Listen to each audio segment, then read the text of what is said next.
Lu tahu nggak, ada satu pahlawan dalam sejarah mitologi Yunani yang dianggap hampir setangguh dewa, tapi nasibnya hancur cuma gara-gara satu titik kecil di tubuhnya.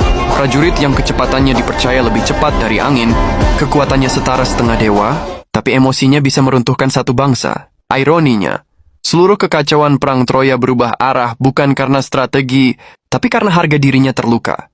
Dan lebih gila lagi, pahlawan sekuat ini tidak mati karena perang besar, melainkan panah dari pria yang bahkan bukan petarung elit. Nama pahlawan itu Achilles, manusia yang dibesarkan untuk tidak terkalahkan, tetapi diruntuhkan oleh takdir yang dia pilih sendiri. Achilles bukan tokoh sejarah murni.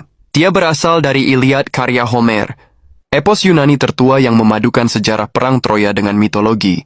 Tapi pengaruhnya terhadap budaya perang Yunani sangat nyata. Prajurit, raja, sampai filsuf memakai Achilles sebagai simbol keberanian, arogansi, dan kehormatan yang bisa menghancurkan dirinya sendiri. Menurut legenda, Achilles lahir dari pasangan unik, Peleus, raja manusia, dan Thetis, nimfa laut abadi. Thetis ingin putranya kebal terhadap segalanya. Ia mencelupkan bayi Achilles ke sungai Styx, air yang dipercaya memberi kekuatan abadi.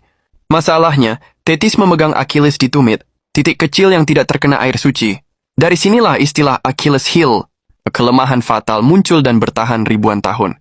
Sejak kecil, Achilles dibesarkan seperti senjata hidup. Iason dilatih oleh Chiron, kentaur paling bijak, yang mengajarinya seni perang, pengobatan, strategi, dan musik.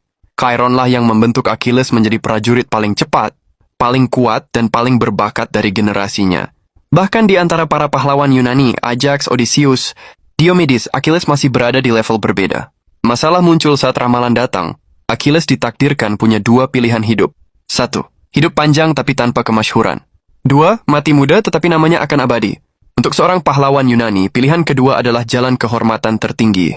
Dan Achilles memilih keabadian nama, bukan umur panjang. Di perang Troya, Achilles menjadi kartu as Yunani. Tapi konflik terbesar bukan dengan musuh, melainkan dengan komandannya sendiri, Agamemnon. Ketika Agamemnon merebut Briseis, tawanan yang dekat dengan Achilles merasa dilecehkan. Dia menarik diri dari perang dan membiarkan pasukan Yunani dihancurkan di medan laga. Ini bukan sekedar ngambek. Ini benturan ego dua manusia paling keras kepala di seluruh perang.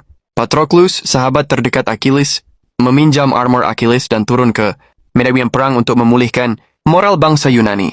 Hektor, pahlawan terbesar Troya, membunuh Patroclus karena menyangka ia adalah Achilles. Kesalahan identitas ini menjadi pemantik tragedi terbesar dalam epik Yunani. Kematian Patroclus memicu versi Achilles yang paling berbahaya.